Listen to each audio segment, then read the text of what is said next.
When I started, people looked at me like I was crazy and like, why you're talking about plumbing? No one cares about plumbing. That is Erin Rothman, the CEO and founder of StormSensor, a technology company working towards climate resilience that tracks flood risks. But now with the storms that we've been seeing, people are really starting to get the problem that we're solving. How does it work? So a storm is brewing. The city is on alert because they know it's going to be a doozy.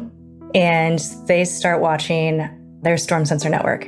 They can see on the map when everything is green and looks good.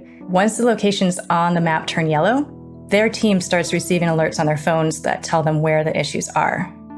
So the field crews then head out to block roads, redirect traffic, and save lives. Then they can watch that water recede, and they can open up those streets. Basically, we created StormSensor to kind of be the Google traffic maps of sewers and help prevent flooding or backups. Whoa, that is amazing. So why are there so many problems with the current infrastructure? Those sewers were built for populations and cities that existed 50 or 100 years ago, which means we had far fewer people, far less sewage moving through them. Now we have more people, which means more sewage. We have climate change, which means more rain, and it's happening more frequently. So these systems are basically overloaded. Additionally, cities like Jersey City, when it rains, that system overflows and it releases raw sewage into the Hudson and the Hackensack. That is so gross. Yes. So when you were little, did you always dream of working in water drainage and sewers? I'm just curious. So when I was little, I loved water. I could sit and stare at water for hours. I would catch crayfish and tadpoles and get a magnifying glass so I could see what's happening in the water. Who needs kickball? You've got crayfish. Crayfish are so much more interesting than kickballs. I promise you.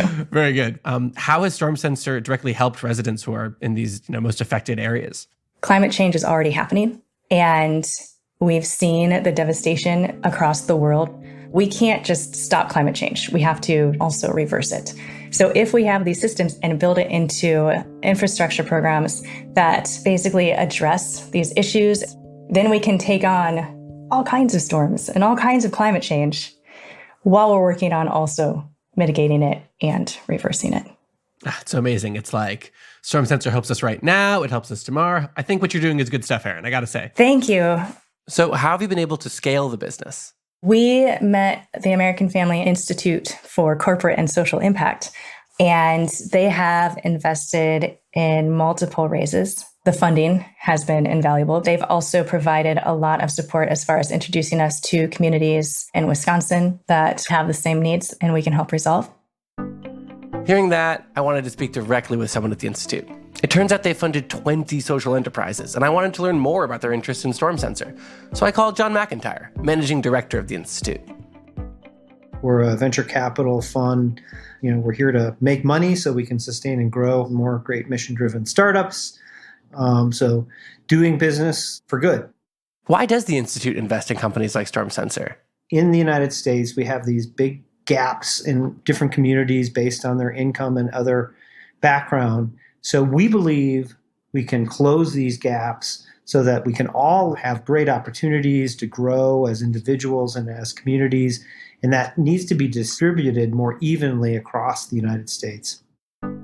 American Family Insurance is committed to inspiring, protecting, and restoring dreams. With this comes the responsibility to ensure that we are all free to dream.